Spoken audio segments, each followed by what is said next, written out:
contributors. How's everyone doing out there? How's quarantine going? I am going to go with how I'm staying sane first. My family is my husband and I and our 3 daughters, 7, almost 5, and 3.5. So there's a lot of energy in this house. Whereas before, my first grader was going to school and my 5-year-old was going to preschool. So it was just me and the littlest every day. And my husband was at work. Our whole routine obviously has changed. The quarantine has us, all 5 of us, at home every day, all day. We're on top of each other all day, every day. My husband is working at the kitchen table 5 days a week. And that is also where we're doing our school time with the first grader and the preschooler. So there's a lot going on in this house. Staying sane is definitely something that we have needed to work on, and it's a work in progress, I would say. It's ever evolving. It seemed a little easier during Lent, but now in the Easter time, I'm trying to find a new way of focusing my time and energy. So when the weather is beautiful, my family and I go for a walk around our neighborhood every evening after dinner. That is a time where we need to get out a little bit of energy. We also, in the morning, if it's nice and sunny and our schoolwork is all caught up, we go outside and I have the kids ride their bikes or do scooters, just because they have so much energy and they're such social beings that I need them to be able to go outside and have a little bit of fun. And as far as my routine, I kind of like being home. I'm an introvert, so being home is kind of where I always want to be. But I also like to be able to go somewhere by myself at least once a week or more. So my routine has been getting up in the morning and doing morning prayer, and then helping my kids with their schoolwork. After their rest time in the afternoon, I usually sneak away and do Divine Mercy Chaplet or listen to my favorite podcast, Abiding Together. Or just sit and listen to the Lord, journal, just try to get some time for just me. And I make sure that each person in my family has time for just them, where they get to do their favorite activity quietly by themselves for a little while.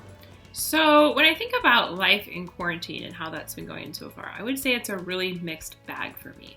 On one hand, it's been really hard, and one of the reasons that I wanted to cover this topic and for our contributors to share what or how it's going for them is that I feel like I'm starting to see people kind of crack, that the strain of being at home all the time and not getting proper socialization, and especially those of us with kids, those of us with jobs, it's just really hard. It's just really hard right now. And so I've definitely experienced that. I've definitely had days where my husband's come home from work and I've been like, I gotta get out of here.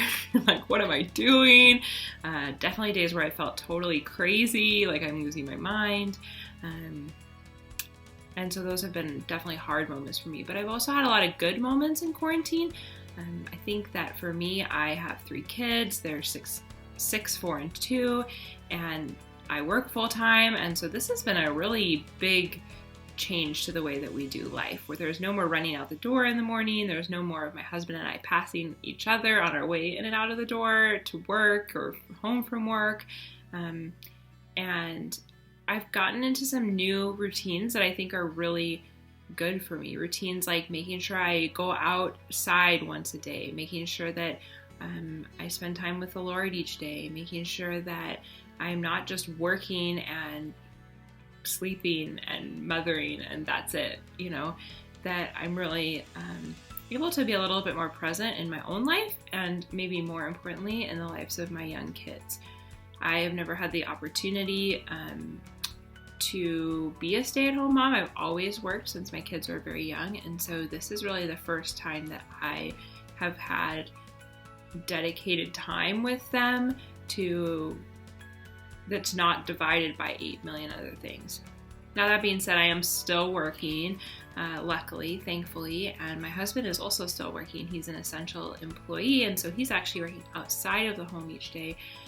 And there's a level of anxiety with that as well. He encounters the public every day, and so far so good. We've been really healthy, and we're thankful and grateful for that each day. But it is scary. And so I would say I'm just kind of all over the map. There are days where I feel really good, days where I'm like sad to hear that things might be opening up soon because I like this new pace of life. And then days where I feel like, oh my gosh, if I don't get out of this house, I'm going to go nuts. Days where I feel like if my husband doesn't get home from work, I'm going to go nuts. And so, yeah, I would just say it's really hit and miss, really up, really high highs and really low lows. It's been a challenging time. It's been a challenging time for all of us while in quarantine. Trying to find ways to be creative and keep the peace in the home has been our personal struggle. But I found reaching out to others has been a major help to us. I'm very grateful that this has come at a time when there are so many ways to connect with others, whether it be through Zoom, text, phone.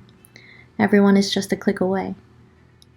And while we can't hug those we miss, I have found that this has been an amazing opportunity to reach out to those who haven't been a part of our day-to-day in a very long time.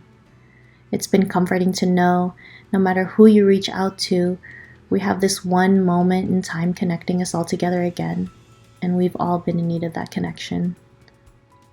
One way that we have been in touch with those far away from us has been our nightly Divine Mercy prayer group. My husband and I created a Zoom meeting every night at 7 p.m. to pray the Divine Mercy with family and friends from here, California, New York, Maryland.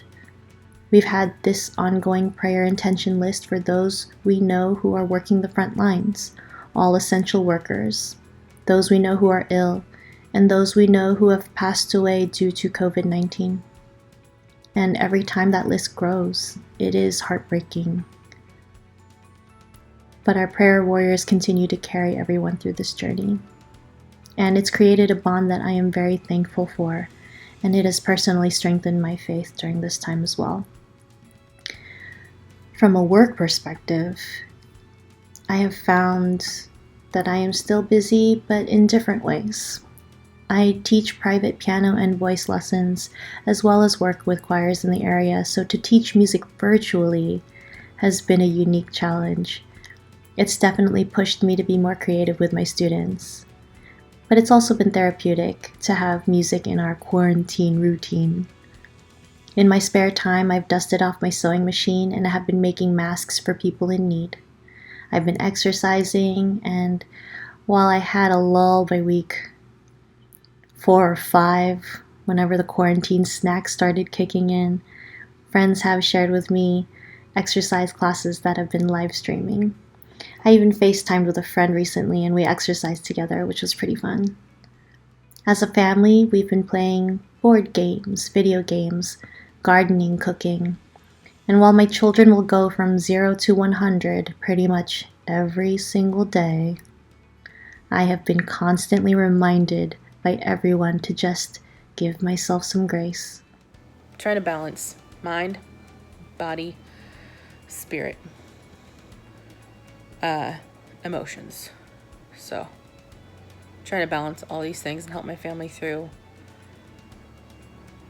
keeping their mind active, keeping their body active, keeping their spirit active, and trying to keep our emotional selves, so our relationships with each other, active. And so I'll just go through mind. So obviously my kids are doing school from home like most people, and me and my husband are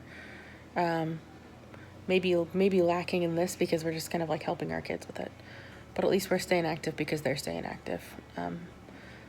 Mind, body. So we tried to get outside every day and go for a walk, at least a walk every day. My husband also does phone push-ups with my son, and my son loves to do this, and he's getting really strong. And they do like all sorts of different types of push-ups, and he loves pushing the buttons especially, but he's getting really good. So going on the Centennial Trail is one of our big things because that never shut down, thankfully.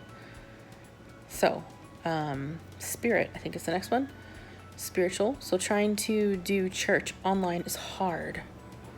But one thing we found that works is we go to church and we get communion. And then we do the rest of Mass in the car, and then we kind of drive halfway through and go on a scenic like view. And it's actually really refreshing to be like out in nature with Mass. It's kind of a good perspective. Just trying to like see the silver lining, you know? And then the last one, mind, body, spirit, emotions. So trying to keep our emotional connection. So when connections with friends, connections with family. So we do a lot of FaceTiming and like Zoom calls, and we actually do like 6 feet apart little like, I guess, games, you could say. Like, we got together with one of our friends in a parking lot, and we all stayed in our cars, but then like one at a time we would go into this parking lot space in between our cars, and we would act something out, and everyone would have to try and guess what you're doing, like charades, right? Charades. Like, I just thought of this. No, charades. So we go out and we get out of our cars and we do charades and play in between the two cars. That was a great hit. So just trying to make the most out of things, you know, trying to like suck all the life out of life that you can get. Just get all the goodness out that you can. Not dwell on the bad, because there's enough bad. We could dwell on it, yeah, but trying to be a little Pollyanna, if you've ever seen that movie, and just make the most of it, man. I just wanted to add one more thing at the end of this video, and that is that we know, and the experts are telling us, and I'm seeing it in the lives of my own friends and my own community, that depression, anxiety, and self-harm and suicide rates are up right now. And so if you're feeling like you're not in a safe place, I'm going to put the number for the national hotline number for suicide prevention here in this video, and please use that. Please use that. It really does make a difference, and there's some really awesome, talented, qualified people that can help. And reach out. Don't be afraid to just send a text message or submit a prayer request or call a friend or call a parent. We need each other now, maybe more than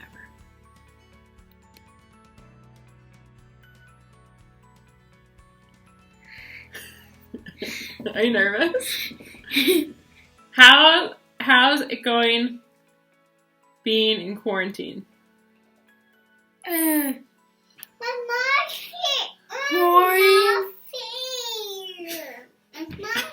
Imagine if this was like the 1500s. Oh, walk over to me yonder privy. Do you know what I mean? Like, no indoor plumbing, no, do you know?